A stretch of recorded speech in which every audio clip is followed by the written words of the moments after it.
Alright, what's going on, folks? It is your friendly neighborhood old soldier coming at you today from Robeson County, North Carolina, where it is cold. It rained last night, but that's alright. Sun's out today, which is awesome.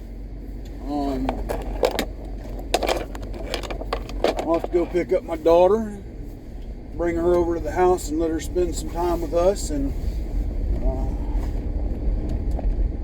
our other son who got in last night, I got to finally meet my other grandson.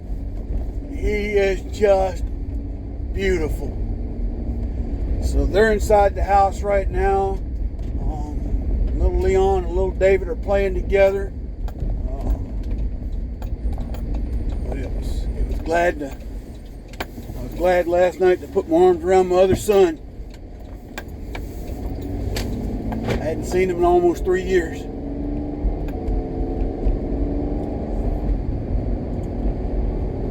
Anyway,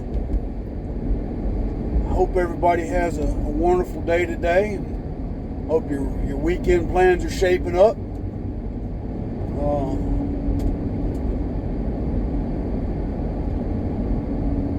And again, yesterday I talked about the folks that fixed my van. I'm going to give them another shout out. Again, First Time Fix It Auto Repair in Fayetteville, North Carolina on Gillespie Street. If you ever pass through this area and you need an auto repair done, go talk to Chris and crew down there at First Time Fix It Auto Repair. Great group of people. Can't go wrong with them. So let's fast forward now to where we're at today. I don't know, there's just so much to talk about. I did notice something from Graham Allen's page on Instagram. He posted that there was a Senate vote of like 52 to 48 that basically blocked all of the Biden administration's mandates for the vaccine to civilian employers. Quite honestly, folks, that is not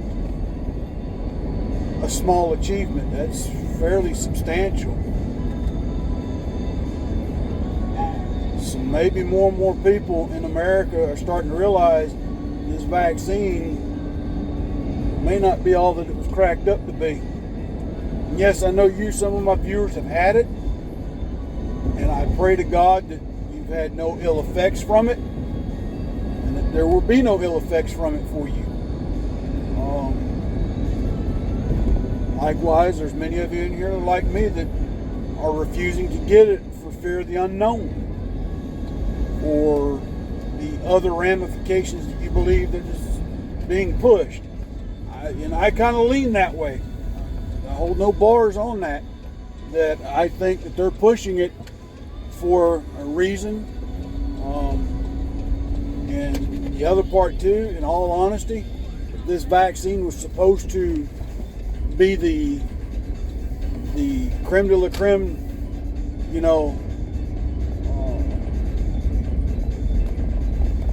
knock COVID out of the park. It has abysmally failed. And what I mean by that, folks, I mean that why do people have to keep getting boosters after boosters after boosters? If this thing is so, supposed to have been the end-all cure-all for the Chinese bioweapon. I mean COVID. No, I meant Chinese bioweapon. Y'all know that. I say that too many times. YouTube might ban me, but I don't really give a crap.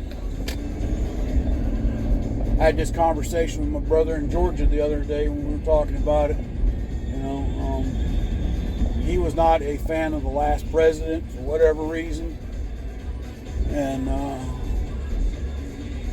he was accusing the former president of not doing enough for COVID, this, that, and the other. And I said, well, Butch, you got to realize that this isn't a virus that just reared its head out of the blue from nature. This was a manipulated virus, a virus that went into a human lab and was manipulated by human hands and science, and then released upon the world. Now, whether accidental or intentional, at this point in time, that's the mute point.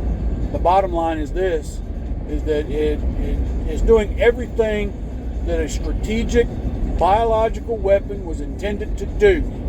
Now, old soldier, what's your qualifications? Were you?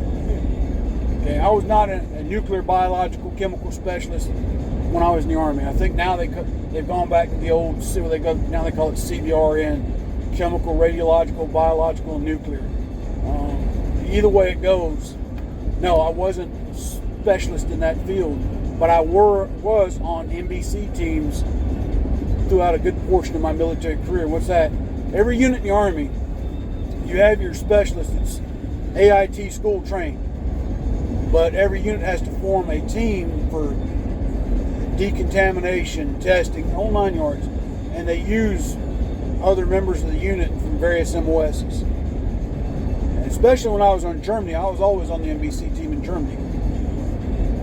And some of the advanced classes that I had, classes, not training, but classes I had, especially during the Cold War, that was one of the biggest fears, is that not so much that the Soviet Union would launch a chemical attack, we were more concerned about a biological agent, something that could get into the food, the water, the soil, and not so much to kill Allied soldiers outright, but to incapacitate them to the point that they couldn't fight. And then what happens is you start to get mass panic, and then you start getting knee-jerk reactions on what to do next, to either curtail it, to stop it, to whatever. Now let's fast forward to where we're at now and what we're talking about. This virus, we've seen panic all throughout the world because of it. We're seeing governments that at one time claimed to be freedom-loving nations basically turning into dictatorial tyrannies. If you don't believe me, look at what's going on in New Zealand and Australia and Canada. Okay? And I honestly and firmly believe Australia is almost at a breaking point of how much more the people are going to take. I don't foresee Australia remaining peaceful over this too much longer. Many of the people in Australia are at their wits' end and fed up with it. Now here in the U.S., the federal government, they've issued their so-called policies, but because of the way our Constitution is written, among other things, the states have a lot of control over what goes on within their own borders.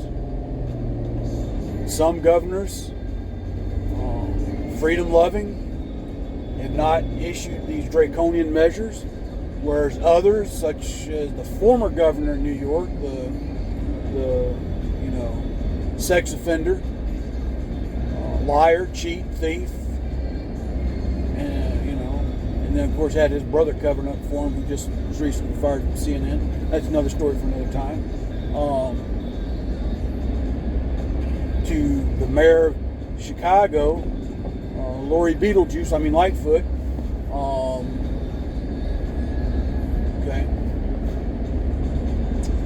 So to say that it's just a virus that hit us, no, it's a biological weapon that was released. It's doing it again. It's doing everything a biological weapon is and was designed to do. Yes, there have been some deaths from it. I'm thinking millions now. Okay, and I'm not trying to belittle the death of anybody. My own cousin's wife, just a few weeks ago, died from it. Okay, but in the greater scheme of the world population, it is a mere drop in the bucket. And no, I'm not taking these lives lightly. I'm just speaking from a statistical number point. The reality of this biological weapon is the panic and the fear it is creating. to the point that you've got some people that are blindly following anything their governments tell them because of too much trust within their, trusting their government to do the right thing for them, to those of, I'll go to the other end of the spectrum in that regard, that are extremely superstitious. They're afraid of anything because of what they hear, not what they read and what they see. Okay, and what I mean by that, well, Uncle Joe Billy Job, he got that COVID and he died, and they say he did it because he stepped outside on his front porch and breathed in the air when an ambulance drove by with a COVID patient. So I'm going to put on my mask everywhere I go, inside my car, even when I'm taking a bath. But I got to take Junior to band practice, and the band, they did a real good job. The band director, so they can play their instruments, he had them cut a hole in their mask, but they got their mask on so they're protected. The silliness of it all. Okay? And with that, we see the hypocrisy of some of this too. The whole thing, like I said about that, forget what school it was I was watching, but the band director actually had the students cut a hole in their mask to play their instruments. What sense does that make? Can anybody elaborate?